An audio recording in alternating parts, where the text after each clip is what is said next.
혹시 집에 돌아왔는데 아내가 집안에서 시커먼 선글라스를 끼고 소파에 앉아있는 경험 해보신 적 있으신가요? 저는 얼마 전 바로 그 황당한 경험을 했습니다. 그날도 저는 지긋지긋한 부장님의 잔소리와 산더미 같은 보고서를 겨우 처리하고 파김치가 되어 집에 돌아왔죠. 현관문을 열며 여보, 나왔어. 오늘 저녁은 뭐야? 하고 외쳤지만 들려오는 대답은 없었습니다. 대신 어두운 거실 소파에 정체불명의 괴인이 선글라스를 낀 채 미동도 없이 앉아 있는 겁니다.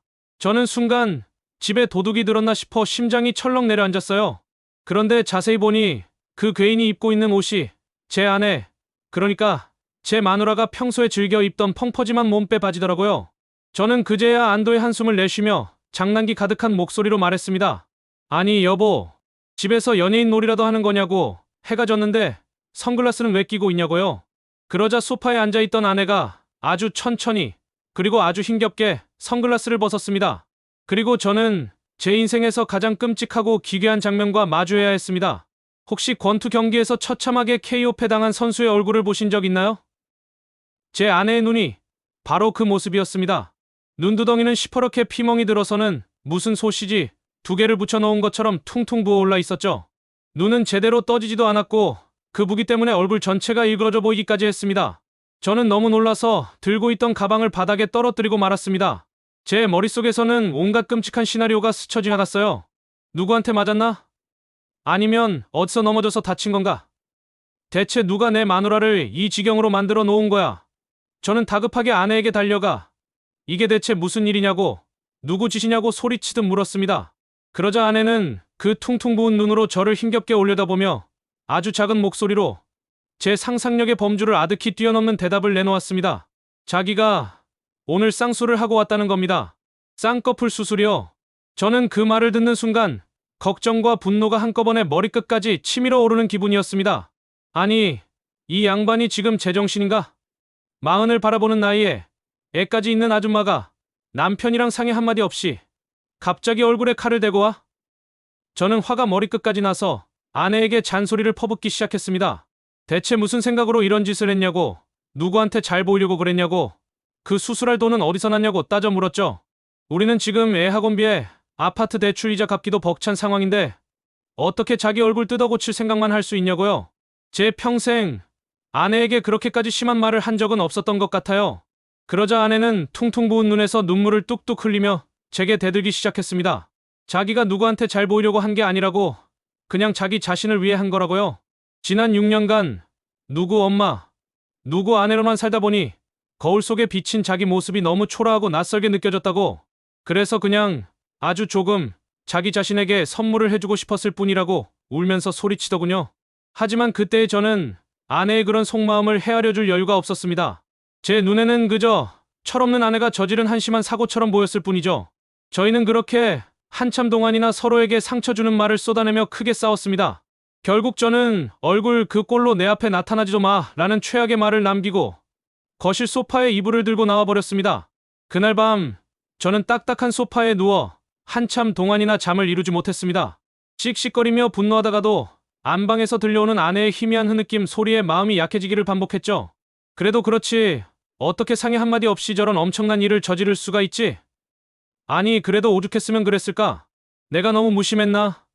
하는 두 개의 마음이 밤새 제 안에서 싸우고 있었습니다. 결혼 6년 차, 저희 부부의 관계는 아주 뜨겁지도 그렇다고 아주 차갑지도 않은 그냥 그런 미지근한 상태였습니다. 사랑이 식었다기보다는 그냥 서로가 공기처럼 너무나 당연한 존재가 되어버렸다고나 할까요? 저는 아내가 늘 그 자리에 그 모습 그대로 있을 것이라고 믿었습니다. 하지만 그날 밤 아내는 제게 보여주었죠. 자신이 언제든 변할 수 있다는 것을, 그리고 그 변화가 앞으로 우리 부부의 미지근했던 삶을 얼마나 뜨겁게 혹은 차갑게 바꾸어 놓을지에 대해서는 그때의 저는 정말이지 아무것도 예측할 수 없었습니다. 그저 내일부터 당장 저 권투 선수의 수발을 들며 독박 육아까지 해야 한다는 끔찍한 현실만이 저를 짓누르고 있을 뿐이었습니다. 그날 밤 저는 결국 거실 소파에서 쭈그려 잠을 청했습니다. 결혼하고 6년 동안 부부싸움을 아무리 심하게 해도 각방을 쓴 적은 없었는데 이번에는 정말이지 아내의 그 퉁퉁 부은 얼굴을 마주할 자신이 없더라고요. 다음날 아침 뻐근한 허리를 부여잡고 일어났는데 집안은 쥐 죽은 듯이 조용했습니다. 평소 같았으면 아침 준비하는 소리에, 아이 깨우는 소리에 시끄러웠을 텐데 말이죠. 저는 조심스럽게 안방 문을 열어보았습니다. 아내는 여전히 어젯밤 그 모습 그대로 침대에 누워 있었습니다. 눈두덩이는 어제보다 더 심하게 부어올라 이제는 정말 눈을 뜨는 것조차 힘들어 보였죠. 저는 한숨을 푹 쉬며 그날 아침에 모든 가사와 육아를 도맡아야 했습니다. 아이를 깨워 밥을 먹이고 옷을 입혀 유치원에 보내는 그 모든 과정이 제게는 마치 군대 유격 훈련처럼 느껴졌어요. 매일 아침 아내가 얼마나 고된 전쟁을 치르고 있었는지를 저는 그날 처음으로 몸으로 깨달았습니다. 아이를 겨우 유치원 버스에 태워보내고 집에 돌아오니 온몸이 땀으로 흠뻑 젖어 있더군요. 거실로 돌아오자 아내가 어느새 일어나 소파에 앉아 있었습니다. 여전히 얼굴에는 시커먼 선글라스를 낀 채로요. 저는 못마땅한 표정으로 아침은 먹었냐고 퉁명스럽게 물었습니다. 아내는 고개를 저으며 아무것도 먹고 싶지 않다고 그저 얼음찜질이나 할 수 있게 얼음 좀 가져다 달라고 힘없는 목소리로 부탁하더군요. 저는 투덜거리면서도 냉동실에서 얼음을 꺼내 비닐봉지에 담아 아내에게 건넸습니다. 아내는 말없이 그걸 받아들고 퉁퉁 부은 눈 위에 올려놓았죠. 저희 사이에는 어색한 침묵만이 흘렀습니다. 저는 회사에 출근해야 했지만 차마 아내를 저 상태로 혼자 두고 나갈 수는 없었어요. 결국 저는 회사에 전화를 걸어 아내가 몸이 좀 안 좋아서 오늘 하루 연차를 써야 할 것 같다고 둘러댔습니다. 부장님은 요즘 젊은 것들은 책임감이 없다며 잔소리를 퍼부었지만 어쩔 수 없는 일이었죠. 그렇게 저는 제 인생 처음으로 아내 간병이라는 것을 시작하게 되었습니다. 물론 그 간병은 아주 불친절하고 퉁명스러웠죠. 저는 30분에 한 번씩 얼음주머니를 갈아주고 아내가 먹을 죽을 끓여주면서도 계속해서 잔소리를 멈추지 않았습니다.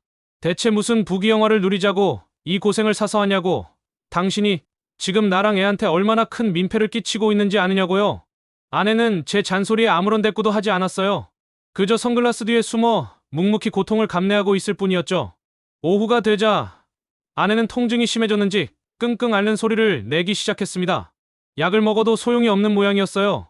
저는 안절부절 못하며 결국 수술을 했다는 그 성형외과에 전화를 걸었습니다.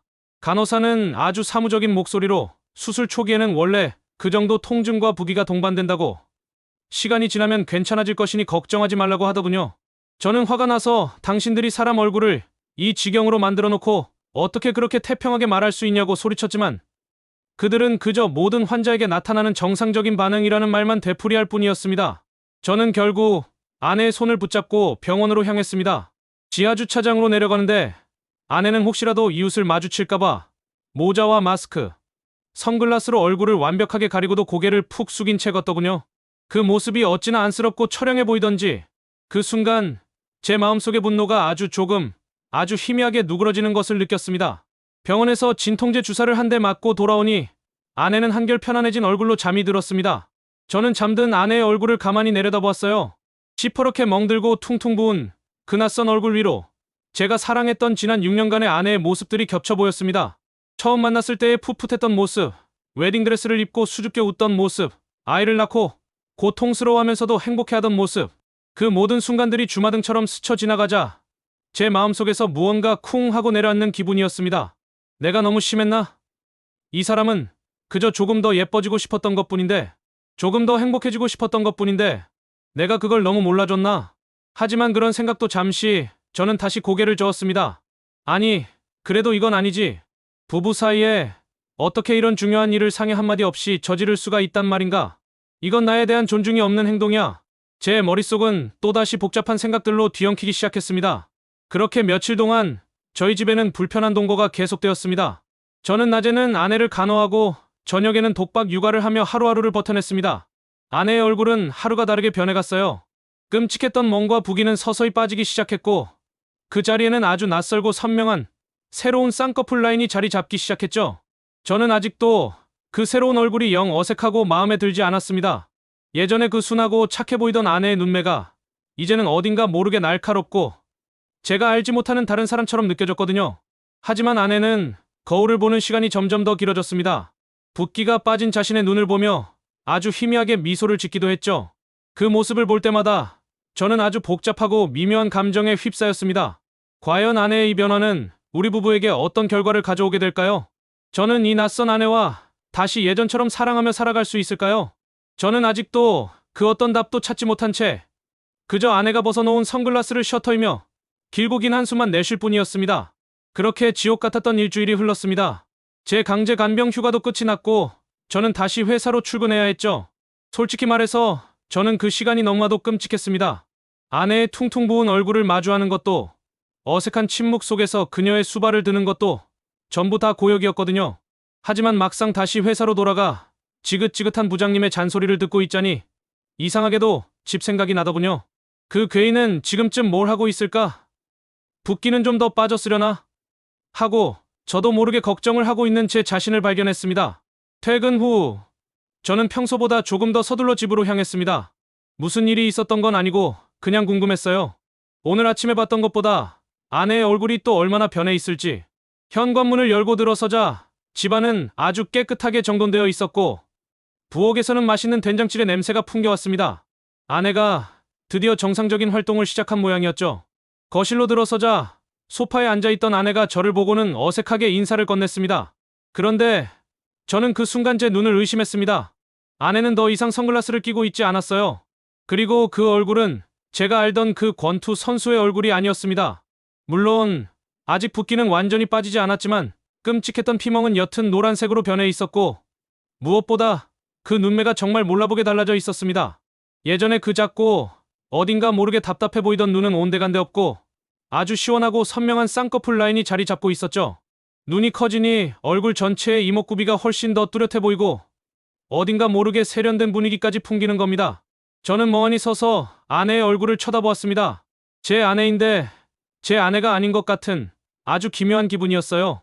마치 집에 돌아왔는데 처음 보는 낯선 여자가 우리 집 소파에 앉아 있는 듯한 그런 비현실적인 느낌. 아내는 제 시선이 부담스러웠는지 왜 그렇게 쳐다봐? 아직 이상해? 하고 고개를 숙이며 묻더군요. 저도 모르게 아니 그냥 좀 낯설어서 하고 얼버무리고 말았습니다. 이상하다는 말 대신 낯설다는 말이 튀어나온 겁니다. 그건 제 진심이었어요. 솔직히 아직도 그 새로운 눈이 예쁘다는 생각보다는 어색하다는 생각이 더 컸거든요. 하지만 그 어색함 속에는 이전에는 느껴보지 못했던 아주 미묘한 종류의 설렘이 섞여 있었습니다. 그날 저녁 저희 부부는 아주 오랜만에 식탁에 마주 앉아 함께 저녁을 먹었습니다. 여전히 어색한 침묵이 흘렀지만 저는 밥을 먹는 내내 힐끔힐끔 아내의 얼굴을 훔쳐보았습니다. 볼 때마다 새로웠어요. 밥을 먹는 모습, 물을 마시는 모습, 아이와 대화하며 웃는 모습. 그 모든 익숙한 행동들이 달라진 눈매 하나 때문에 아주 낯설고 새롭게 다가왔습니다. 특히 아내가 웃을 때 그 변화는 더욱 극적으로 느껴졌습니다. 예전에는 웃어도 눈이 그냥 일자로 변하는 느낌이었다면 이제는 시원하게 접히는 눈매와 함께 눈 밑 애교살까지 도드라져 보이면서 훨씬 더 생기 있고 매력적으로 보이는 겁니다.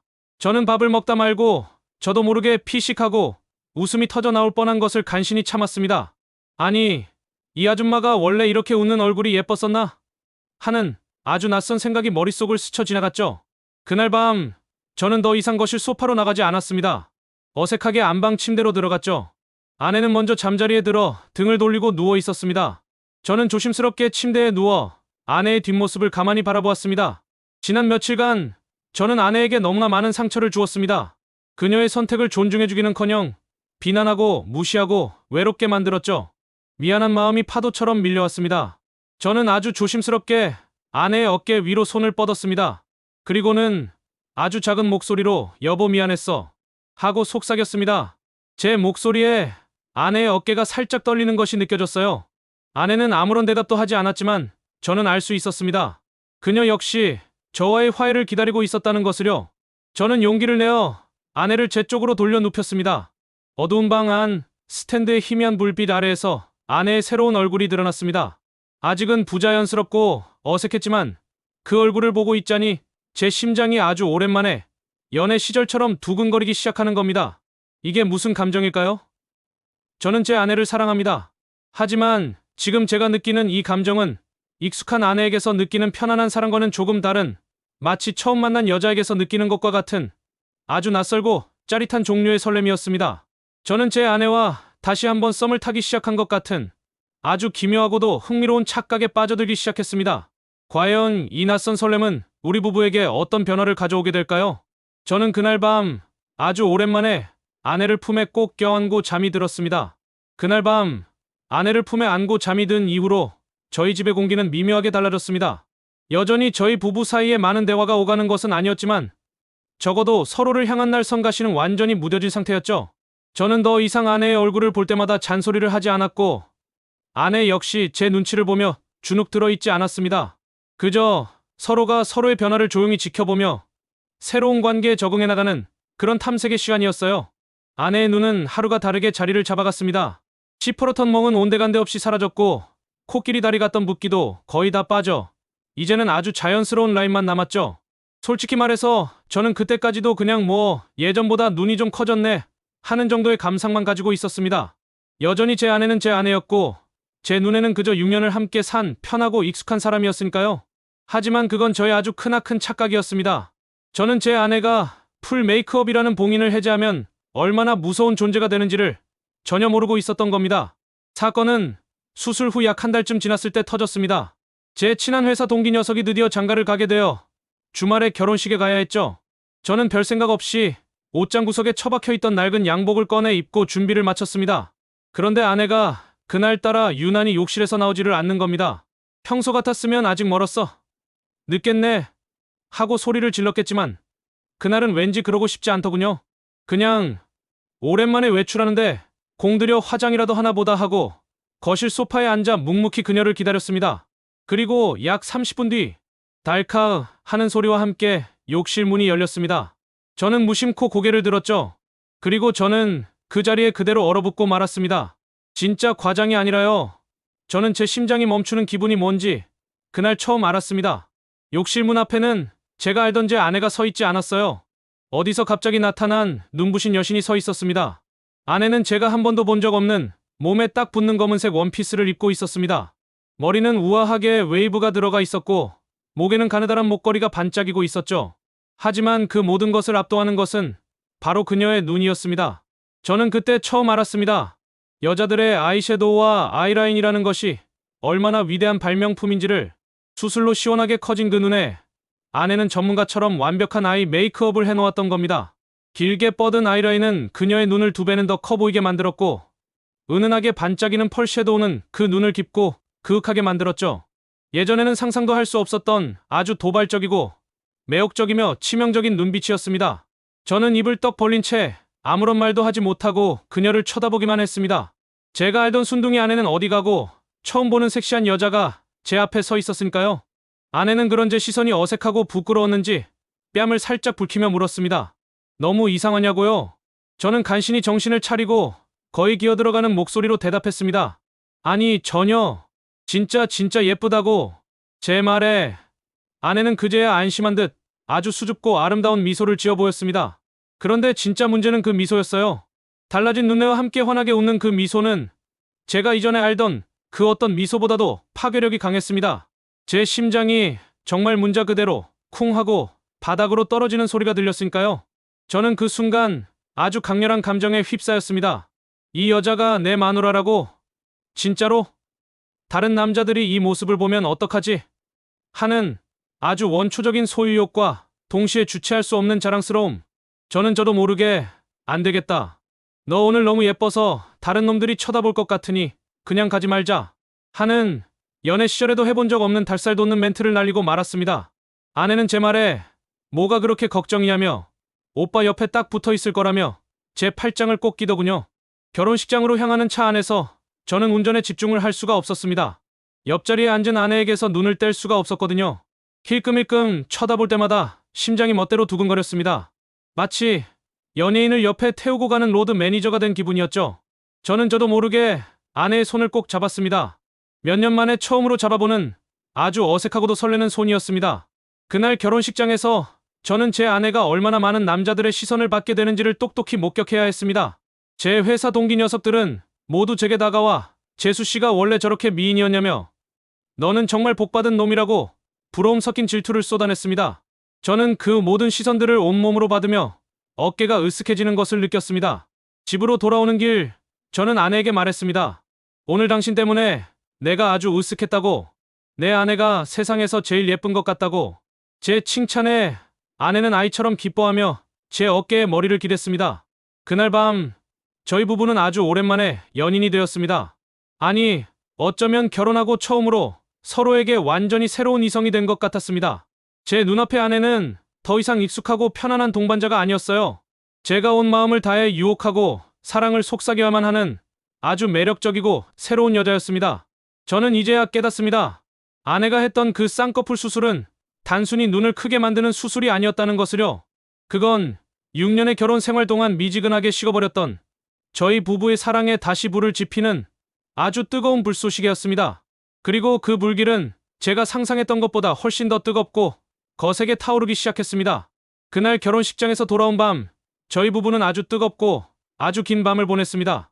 6년의 세월 동안 익숙함과 편안함이라는 이름 아래 잊고 살았던 아주 원초적이고 본능적인 끌림을 다시 확인하는 밤이었죠. 다음 날 아침, 저는 제 옆에서 곤히 잠들어 있는 아내의 얼굴을 보며 아주 오랜만에 느껴보는 충만한 행복감에 휩싸였습니다.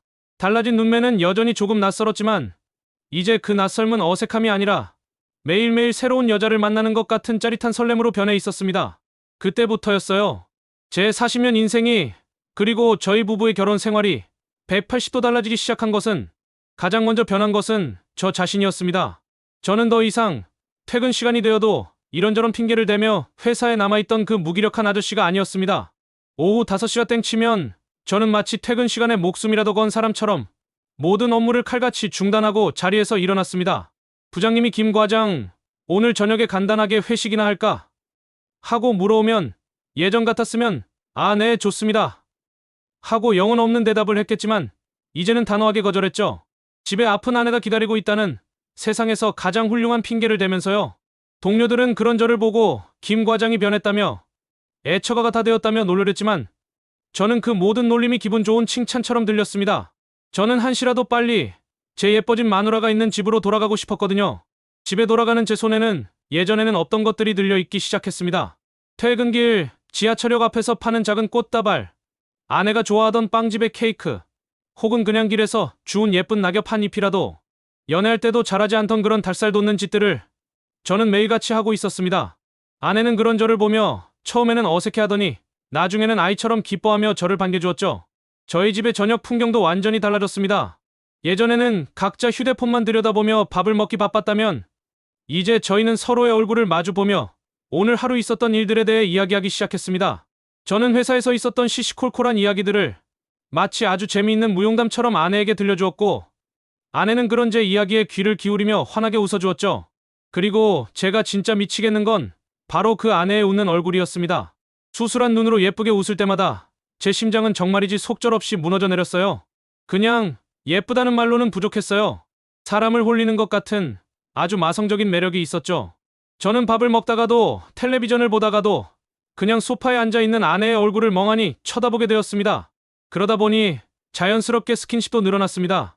저는 설거지를 하고 있는 아내의 등 뒤로 다가가 저도 모르게 허리를 감싸 안기도 하고 거실을 지나가는 아내의 손을 슬쩍 잡기도 했죠. 아내는 그런 제 행동에 깜짝 놀라면서도 싫지 않은 듯 제 어깨에 머리를 기대어왔습니다. 저희는 마치 갓 연애를 시작한 20대 커플처럼 서로에게서 눈을 떼지 못하고 서로를 끊임없이 갈구하기 시작했습니다. 어느 주말 저는 큰맘 먹고 아주 근사한 레스토랑을 예약했습니다. 결혼기념일도 누구의 생일도 아닌 그냥 평범한 토요일이었죠.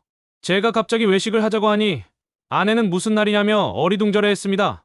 저는 그저 예쁜 당신이랑 데이트하고 싶어서 그런다고 아주 느끼한 멘트를 날려주었죠.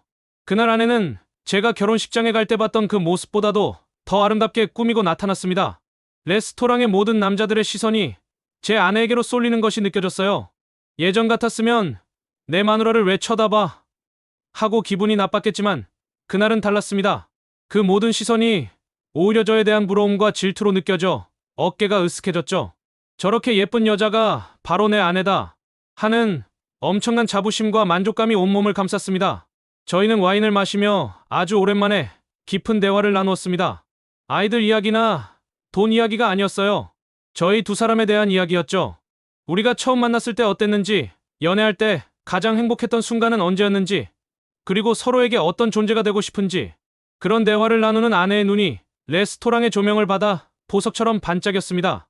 집으로 돌아오는 길, 저희는 손을 꼭 잡고 밤거리를 한참이나 걸었습니다.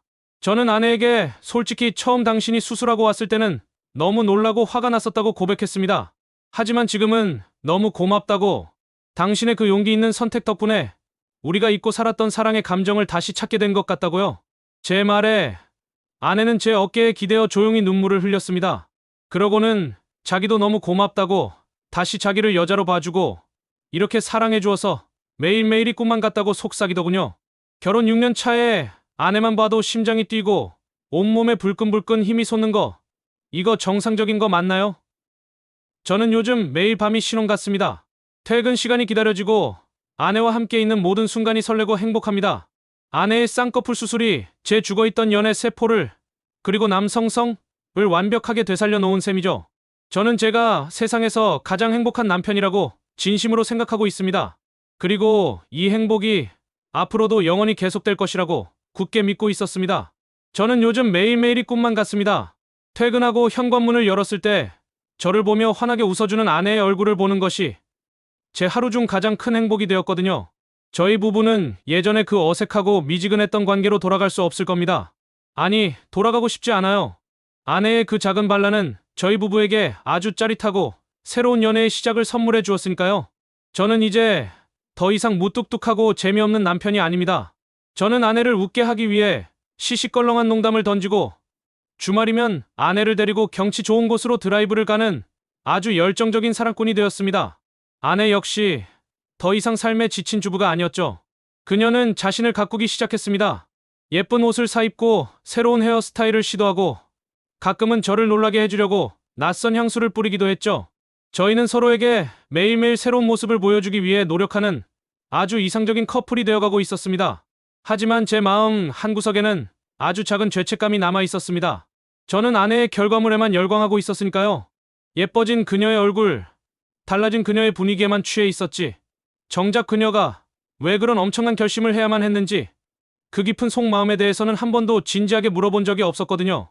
제가 처음에 퍼부었던 그 모진 말들과 그녀를 외롭게 했던 제 무심함에 대한 사과도 제대로 한 적이 없었고요. 그러던 어느 날 밤이었습니다. 아이를 재우고 거실에서 단둘이 와인을 한잔하고 있을 때였어요. 은은한 조명 아래에서 와인잔을 기울이는 아내의 옆모습이 그날따라 유난히 아름답게 보였습니다. 저는 그 모습을 한참 동안 바라보다가 아주 조심스럽게 그리고 아주 진지하게 아내에게 물었습니다. 여보, 사실 나 아직도 궁금한 게 하나 있다고. 그날 당신이 수술을 결심했던 진짜 이유가 뭐였냐고요? 내가 처음에는 너무 내 생각만 하고 화를 내서 당신 마음을 제대로 헤아려주지 못했다고. 정말 미안했다고. 이제라도 당신의 진짜 속마음을 듣고 싶다고 아주 솔직하게 제 마음을 털어놓았습니다. 제 진지한 질문에 아내는 잠시 놀란 듯 저를 쳐다보더군요. 그러고는 와인잔을 내려놓고 아주 담담하게 자신의 이야기를 시작했습니다. 그건 제가 한 번도 들어본 적 없는 제 아내의 아주 깊고 아주 외로운 독백이었습니다. 아내는 지난 몇 년간 거울을 보는 것이 너무나도 싫었다고 합니다. 결혼하고 아이를 낳고 정신없이 살다 보니 어느 순간 거울 속에 비친 자기 모습이 너무나 낯설게 느껴졌다고요. 푸석한 피부, 늘어난 뱃살, 그리고 무엇보다 아무런 생기도 없이 피곤에 절어 처져버린 자신의 눈. 그 눈을 볼 때마다 아, 나는 이제 더 이상 여자가 아니구나. 그냥 누구의 엄마, 누구의 아내일 뿐이구나 하는 생각에 아주 깊은 우울감에 빠져들었다고 했습니다. 자기가 수술을 결심했던 것은 저에게 잘 보이기 위해서도 다른 누구에게 예뻐 보이기 위해서도 아니었다고 합니다. 그건 오롯이 자기 자신을 위한 것이었다고요. 더 이상 거울 앞에서 한숨 쉬고 싶지 않아서 잃어버렸던 여자로서의 자신감을 아주 조금이라도 되찾고 싶어서 그래서 너무나도 무서웠지만 큰 용기를 내었던 것이라고 아내는 담담하게 이야기를 이어갔습니다. 수술보다 더 무서웠던 것은 사실 저희 반응이었다고요. 제가 화를 내고 자기를 비난할 것이라는 걸 이미 각오하고 있었다고 합니다. 하지만 막상 제가 얼굴 그 꼴로 내 앞에 나타나지도 마 하고 소리쳤을 때는 온 세상이 무너지는 것 같은 절망감을 느꼈다고. 그래도 자기는 저를 믿었다고 하더군요. 제가 비록 지금은 화를 내지만 언젠가는 자신의 진심을 알아줄 것이라고. 우리 남편은 그런 사람이라고 혼자 끙끙 앓으면서도 저를 믿고 기다렸다고요. 저는 아내의 그 이야기를 듣는 내내 아무런 말도 할 수가 없었습니다. 너무나도 미안해서 그리고 제 자신이 너무나도 부끄러워서 고개를 들 수가 없었죠. 저는 그동안 제 아내가 겪었을 그 깊은 외로움과 상실감을 단 한 번도 제대로 들여다보려고 노력하지 않았던 겁니다. 그저 내 아내는 강한 사람이니까, 엄마니까 괜찮을 거라고 아주 이기적인 착각 속에 빠져 살았던 거죠. 제 눈에서 눈물이 흐르는 것을 보고 아내는 오히려 저를 위로해 주었습니다. 괜찮다고, 이제는 다 괜찮다고, 오히려 자기는 지금이 너무 행복하다고, 당신이 이렇게 다시 자기를 사랑스러운 눈으로 봐주고 아껴주는 것만으로도 자기는 모든 것을 보상받은 기분이라고요. 저는 그날 밤 제가 아내의 새로운 눈과 사랑에 빠진 게 아니라는 것을 깨달았습니다. 저는 자기 자신을 되찾기 위해 세상과 맞서 싸울 용기를 낸 바로 제 아내라는 사람 그 자체와 다시 한번 아주 깊고 아주 뜨거운 사랑에 빠진 것이었습니다. 그녀의 그 작은 눈에 얼마나 큰 우주가 담겨 있었는지를 저는 이제야 비로소 알게 된 겁니다. 저는 자리에서 일어나 아내를 아주 꽉 힘껏 껴안았습니다. 그리고는 수없이 수백 번 미안하다고, 그리고 고맙다고, 사랑한다고 속삭였습니다. 저희 부부의 두 번째 신호는 그렇게 서로의 상처를 보듬고 서로의 진심을 확인하며 더욱더 단단하고 깊어지고 있었습니다. 그날 밤 서로의 상처와 진심을 확인한 이후 저희 부부의 관계는 이전과는 비교할 수 없을 정도로 단단해졌습니다. 저는 더 이상 아내의 예뻐진 외모에만 열광하는 철없는 남편이 아니었어요. 저는 그녀의 아픔을 이해하게 되었고 그녀가 얼마나 용감하고 강한 사람인지를 깨닫게 되었죠. 그리고 그 사실은 저를 더 좋은 남편, 더 좋은 남자가 되고 싶게 만들었습니다. 저는 제 삶의 많은 부분을 바꾸기 시작했습니다. 가장 먼저 저는 제 친구들에게 제대로 된 사과를 해야만 했습니다. 제가 예전에 아내의 퉁퉁 부은 눈 사진을 단톡방에 올리며 괴물이라고 낄낄거렸던 적이 있었거든요. 철없던 시절에 정말 부끄러운 행동이었죠. 저는 친구들을 만난 자리에서 그때 내가 정말 미친놈이었다고, 아내의 속도 모르고 그런 짓을 한 것이 너무나 후회된다고 진심으로 사과했습니다. 그리고는 조만간 아내와 함께 다시 한번 보자고, 완전히 달라진 내 아내를 보면 너희 모두 깜짝 놀라게 될 것이라고 아주 자신만만하게 선언했죠. 그리고 며칠 뒤 저는 친구들과의 부부 동반 모임을 주선했습니다. 예전 같았으면 아내는 이런 자리를 무척 부담스러워했을 겁니다. 다른 아내들과 비교당하는 것을 싫어했고 스스로를 꾸미는 것에도 자신이 없었으니까요. 하지만 지금의 아내는 달랐습니다. 그녀는 제 제안에 아주 흔쾌히 그러자고 대답하며 그날 어떤 옷을 입을지, 어떤 화장을 할지 저와 함께 즐겁게 고민하기 시작했습니다. 약속 당일 저희 부부는 가장 먼저 약속 장소인 레스토랑에 도착했습니다. 잠시 후 친구 부부들이 하나둘씩 들어왔죠. 그리고 그들은 제 옆에 앉아있는 아내를 보고는 모두 약속이나 한 것처럼 입을 떡 벌리고 그 자리에 멈춰 섰습니다. 그때 친구 놈들 표정이 진짜 볼만했습니다. 크크크. 한 놈은 저를 툭 치며 야, 너 재수 씨한테 무슨 짓을 한 거냐? 아니, 재수 씨가 아니라 웬 다른 분을 데리고 나왔어? 하고 멍청한 소리를 하더군요. 또 다른 놈은 자기 와이프를 한번 쳐다보고 제 아내를 한번 쳐다보더니 아주 깊은 한숨을 내쉬기도 했죠. 그날 제 아내는 그 어떤 연예인보다도 아름답게 빛나고 있었습니다. 저는 그날 제 아내 자랑을 하느라 시간 가는 줄 몰랐습니다. 제 친구들은 저에게 온갖 부러움과 질투 섞인 찬사를 쏟아냈습니다. 너는 정말 전생에 나라를 구한 놈이라고, 어떻게 결혼 6년 차의 아내에게서 저런 미모가 폭발할 수 있느냐고요. 저는 그 모든 말들을 들으며 어깨가 하늘 높은 줄 모르고 으쓱해졌습니다. 제 아내가 세상에서 가장 아름다운 여자라는 사실을 온 세상에 자랑하고 싶은 기분이었죠. 이런 저의 팔불출 행각은 비단 친구들 앞에서만 그런 것이 아니었습니다. 저는 이제 아내와 함께 외출하는 모든 순간을 즐기게 되었습니다. 마트에 장을 보러 갈 때도, 아이를 데리고 동네 공원에 산책을 나갈 때도 저는 늘 아내의 손을 꼭 잡고 다녔습니다.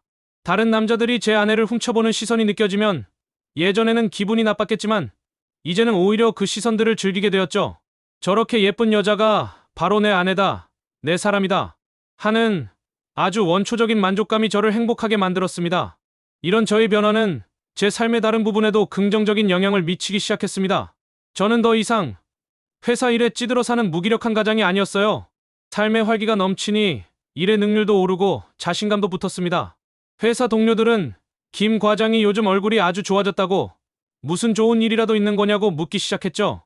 저는 그럴 때마다 그저 아내 덕분이라고, 집에 예쁜 마누라가 기다리고 있으니 피곤할 틈이 없다고 너스레를 떨었습니다. 하지만 제가 진짜로 행복했던 순간은 그렇게 다른 사람들의 시선 속에서 아내를 자랑할 때가 아니었습니다.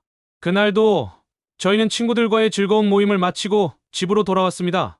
아이는 차에서 잠이 들어 있었고 저희는 조용히 아이를 침대에 눕힌 뒤 거실로 나왔습니다. 아내는 피곤하다며 화장을 지우기 위해 욕실로 들어갔죠.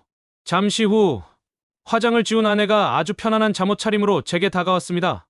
화려한 메이크업은 지워졌지만 그 자리에는 제가 사랑하는 그 순하고 착한 얼굴이 남아 있었습니다. 시원하게 자리 잡은 쌍꺼풀과 함께요. 저는 그런 아내의 모습을 보며 아주 깊은 안도감과 사랑을 느꼈습니다. 화려하게 꾸민 내 아내도 물론 세상에서 가장 아름답지만 저는 저렇게 화장을 지우고 제 옆에 편안하게 누워있는 세상에서 오직 저만 볼 수 있는 이 모습이 사실은 더 사랑스럽다는 것을요. 저는 그런 아내를 제 품에 아주 꽉 껴안았습니다. 밖에서 보여주기 위한 화려한 행복이 아니라 우리 두 사람만이 공유하는 이 아늑하고 평온한 행복. 이것이야말로 제가 진짜로 원했던 것이라는 사실을 저는 다시 한번 깨닫고 있었습니다. 저 진짜 팔불출 다 됐죠? 제가 요즘 회사에서 별명이 하나 생겼습니다. 바로 조퇴의 아이콘입니다. 예전 같았으면 퇴근 시간이 지나도 부장님 눈치 보느라 자리를 뜨지 못했던 제가 이제는 오후 5시만 되면 컴퓨터에 업무 종료 알람을 띄워놓고 칼같이 퇴근을 하거든요. 동료들은 저보고 집에 꿀단지라도 숨겨놨냐며 놀르려지만 저는 그냥 웃어넘깁니다. 네, 맞아요. 저희 집에는 꿀단지가 있습니다. 세상 그 어떤 꿀보다도 달콤하고 저만 맛볼 수 있는 아주 예쁜 꿀단지가요. 회사에 있는 동안에도 저는 온통 아내 생각뿐입니다. 점심시간에 아내에게서 온 오늘 저녁 뭐 해줄까? 하는 평범한 메시지 하나에 저도 모르게 실실 웃음이 나와 동료들에게 이상한 사람 취급을 받기도 하죠. 지루한 회의 시간에는 어젯밤 아내가 제게 보여줬던 그 매혹적인 미소를 떠올리다가 저도 모르게 넋을 잃고 있기도 합니다. 40 넘어 이게 무슨 주책이냐 싶기도 하지만 어쩌겠어요. 좋은 걸 좋다고 하는데 나이가 무슨 상관이겠어요. 저희 부부의 밤은 이전과는 비교할 수 없을 정도로 뜨거워졌습니다. 솔직하게 말씀드릴게요. 결혼 6년 차가 되면 부부관계라는 게 사실 의무방어전처럼 될 때가 많잖아요. 피곤하다는 핑계로, 내일 출근해야 한다는 핑계로 서로를 멀리하게 되고요. 저희도 그랬습니다. 하지만 지금은 달라요. 180도, 아니 360도 달라졌죠. 저는 이제 아내의 작은 손길 하나에도 온몸에 신경이 곤두서는 기분입니다. 잠옷을 입고 제 옆을 스쳐 지나가는 아내의 모습에 저도 모르게 심장이 뛰고 온몸에 불끈불끈 힘이 솟는다고나 할까요? 이게 바로 남자 나이 40에 다시 찾아온다는 제2의 사춘기 같은 걸까요? 저희는 마치 서로를 처음 알아가는 연인들처럼 매일 밤 서로를 탐하고 서로에게 깊이 빠져들었습니다. 이건 단순히 육체적인 관계의 회복이 아니었어요. 그건 지난 6년간 서로에게 쌓아왔던 어색함의 벽을 허물고 다시 하나의 몸과 마음으로 합쳐지는 아주 신성한 의식과도 같았습니다. 이렇게 저희 두 사람의 관계가 뜨거워지니 신기하게도 집안 전체의 분위기가 달라지기 시작했습니다. 저희의 행복한 에너지가 아이에게도 그대로 전해지는 것 같았어요. 예전에는 늘 피곤하고 짜증 섞인 엄마 아빠 밑에서 눈치만 보던 아이가 이제는 저희 웃음소리를 들으며 덩달아 밝아졌습니다. 주말이면 저희 세 식구는 약속이나 한 듯 함께 밖으로 나갔습니다. 공원에 가서 자전거를 타고 동물원에 가서 아이스크림을 사 먹고 저녁에는 다 함께 거실에 모여 영화를 보며 깔깔거렸죠. 저는 그 평범하고도 완벽한 행복 속에서 제가 잊고 살았던 가장의 진짜 의미를 다시 깨닫고 있었습니다. 그러던 어느 날 저녁이었어요. 아이를 재우고 아내와 함께 거실 소파에 나란히 앉아 텔레비전을 보고 있을 때였습니다. 텔레비전에서는 한 연예인 부부가 갓 태어난 둘째 아이를 돌보며 행복해하는 모습이 나오고 있었죠. 저는 무심코 아이고 저놈 참 예쁘네 하고 중얼거렸습니다. 그러자 제 옆에 앉아있던 아내가 아주 조용한 목소리로 제게 묻더군요. 자기는 가끔 우리 아준이에게 동생을 만들어주면 어떨까 하는 생각을 한다고요? 저는 깜짝 놀라 아내를 쳐다보았습니다.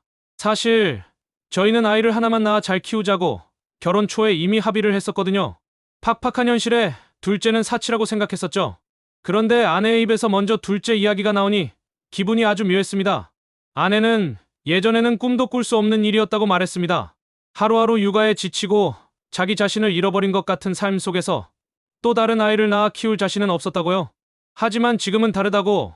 당신이 이렇게 자기를 사랑해주고 자기도 이제 다시 행복을 되찾았으니 어쩌면 우리에게 한 번 더 기회가 주어질 수도 있지 않을까 하는 생각이 든다고요. 저는 아내의 그 말을 듣는데 가슴이 벅차오르는 것을 느꼈습니다. 사실 저 역시도 마음속으로는 둘째를 바라고 있었거든요. 이렇게 사랑스러운 아내를 쏙 빼닮은 딸아이 하나 더 있으면 더 이상 바랄 게 없겠다고 상상만 해도 행복해지곤 했으니까요. 저는 아내의 손을 꼭 잡고 말했습니다. 나도 당신과 같은 생각이라고. 우리 한번 노력해볼까? 하고요. 제 말에 아내는 아이처럼 환하게 웃으며 제 품에 안겼습니다. 그날 밤 저희 부부에게는 아주 새로운, 그리고 아주 중요한 공동의 목표가 생겼습니다. 그것은 더 이상 아파트 대출금을 갚거나 돈을 모으는 것 같은 현실적인 목표가 아니었어요. 그건 저희의 사랑을 꼭 닮은 새로운 생명을 만들어내겠다는 아주 원대하고도 행복한 꿈이었습니다. 40 넘어서 둘째 준비하는 아저씨, 저 말고 또 있나요? 요즘 아주 그냥 밤낮으로 국력 증진에 힘쓰고 있습니다. 크크크. 제 인생에 이렇게까지 뜨겁고 열정적인 순간이 다시 찾아올 줄은 정말 꿈에도 몰랐습니다. 이 모든 게 다 제 마누라 덕분입니다. 둘째 아이라는 새로운 목표가 생긴 이후 저희 부부는 그야말로 똘똘 뭉쳤습니다. 마치 저희에게 아주 중요한 공동 프로젝트라도 생긴 것처럼 저희는 함께 몸에 좋은 음식을 챙겨 먹고 주말이면 손을 잡고 동네를 산책하며 건강을 챙기기 시작했죠. 제 인생에 이렇게까지 건전하고 희망에 가득 찬 시기가 있었나 싶을 정도였습니다. 회사 동료들은 술자리에만 가면 제일 늦게까지 남아있던 제가 요즘은 회식 자리에서 콜라만 마시고 9시만 되면 집에 가봐야 한다며 일어나는 것을 보고 낯설어했습니다. 저는 그들에게 국력 증진에 힘써야 해서 바쁘다고 아주 의미심장한 농담을 던지곤 했죠. 그렇게 행복한 하루하루가 흘러가고 계절이 한두 번쯤 바뀌었을 때였을까요? 저는 아내에게서 아주 미묘하고 낯선 변화들을 감지하기 시작했습니다. 가장 먼저 변한 것은 아내의 식성이었습니다. 평소에는 구수한 된장찌개나 칼칼한 김치찌개를 좋아하던 사람이 어느 날부터인가 냄새만 맡아도 헛구역질을 하기 시작하는 겁니다. 그러면서 아주 이상한 음식들을 찾기 시작했어요. 한밤중에 갑자기 새콤한 딸기가 먹고 싶다며 저를 깨우기도 하고 피자에 파인애플도 모자라 깍두기 국물까지 뿌려 먹는 기이한 식성을 보여주기도 했죠.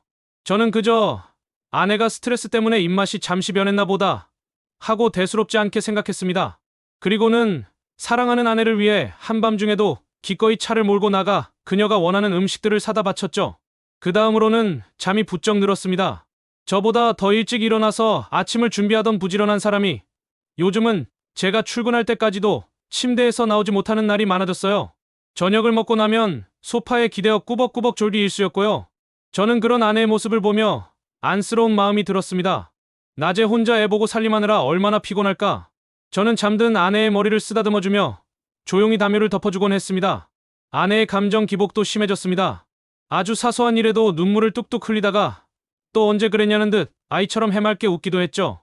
한 번은 텔레비전에서 슬픈 드라마를 보다가 끄끄거리며 서럽게 울기까지 하더군요. 저는 그런 아내를 어떻게 달래줘야 할지 몰라 쩔쩔매기만 했습니다. 제가 이렇게까지 말하면 눈치 빠른 분들은 이미 다 알아채셨겠죠? 네, 맞습니다. 그 모든 것들은 아주 명백한 신호였습니다. 하지만 당시에 저는 정말이지 바보같이 아무것도 눈치채지 못했습니다.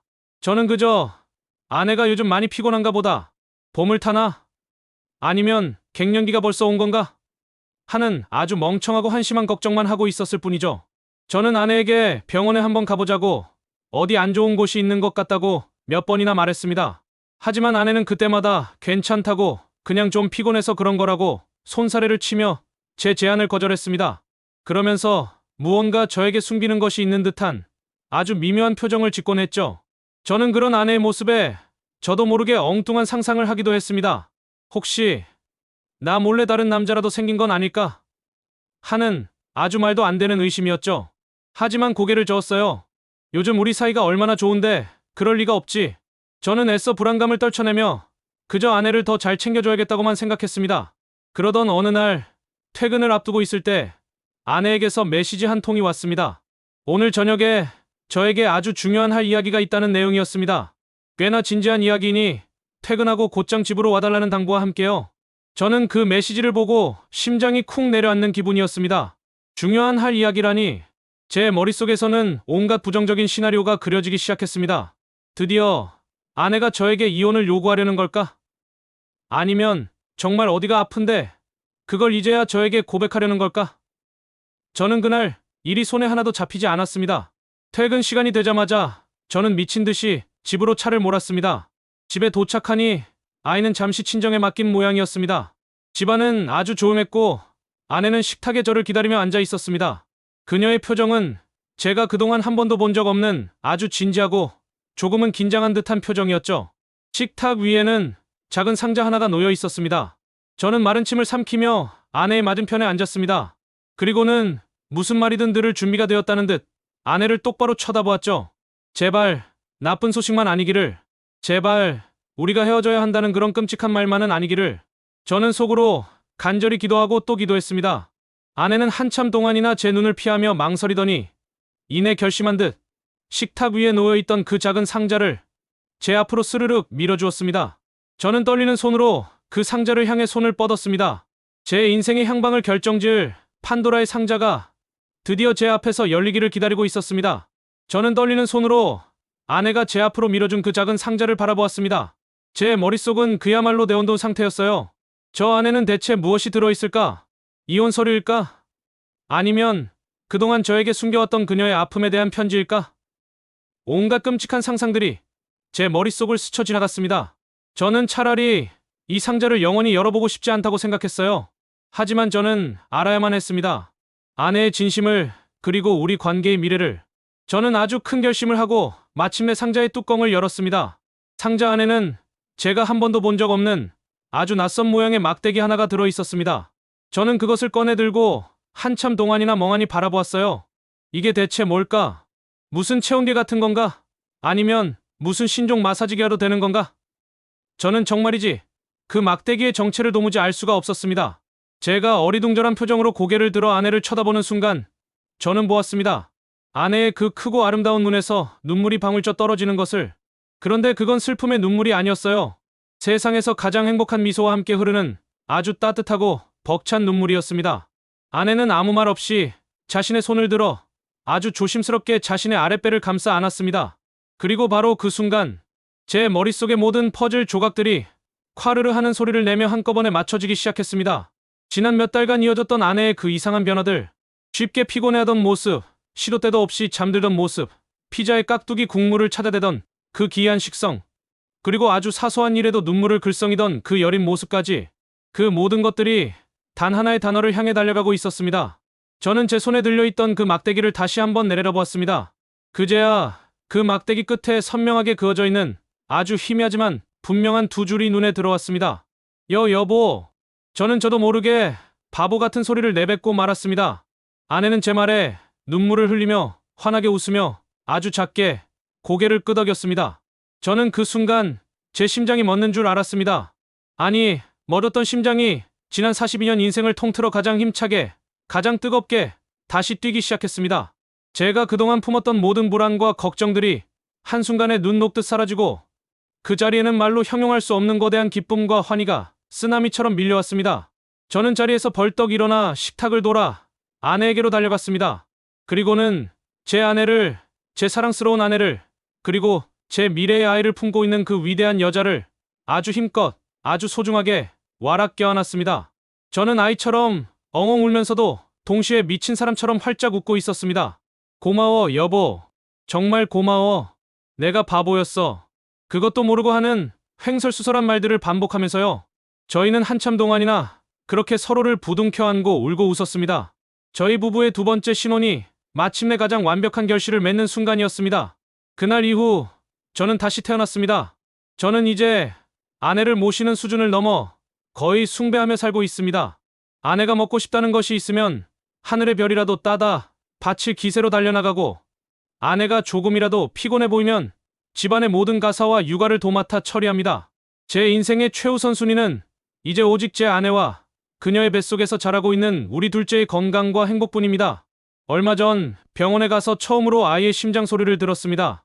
두근, 두근, 두근. 아주 작지만 세상 그 어떤 소리보다도 힘차게 뛰는 그 소리를 듣는데 저도 모르게 또 눈물이 흐르더군요.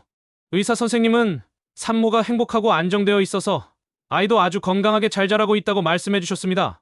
저는 그 말을 듣고 아내의 손을 더 꽉 잡았습니다. 제 길고 주책스럽고 팔불출 같았던 이야기는 이제 여기서 끝을 맺으려고 합니다. 돌이켜보면 모든 것은 아내의 그 갑작스러운 쌍꺼풀 수술에서부터 시작되었죠. 저는 처음에 아내의 그 선택을 비난하고 그녀에게 상처를 주었습니다. 하지만 그녀의 그 작은 용기는 죽어가던 저희 부부의 관계를 살려냈고 제 삶의 모든 것을 바꾸어 놓았으며 마침내 우리에게 둘째라는 세상에서 가장 위대한 선물을 안겨주었습니다. 40 넘어 얻는 둘째는 또 기분이 다르네요. 인생이 이렇게까지 다시 뜨거워질 수 있다는 것을 저는 정말이지 몰랐습니다. 혹시라도 저처럼 아내와의 관계가 미지근해지고 삶이 지루하게 느껴지는 분들이 계시다면 제가 감히 저만의 해결책을 하나 추천해 드립니다.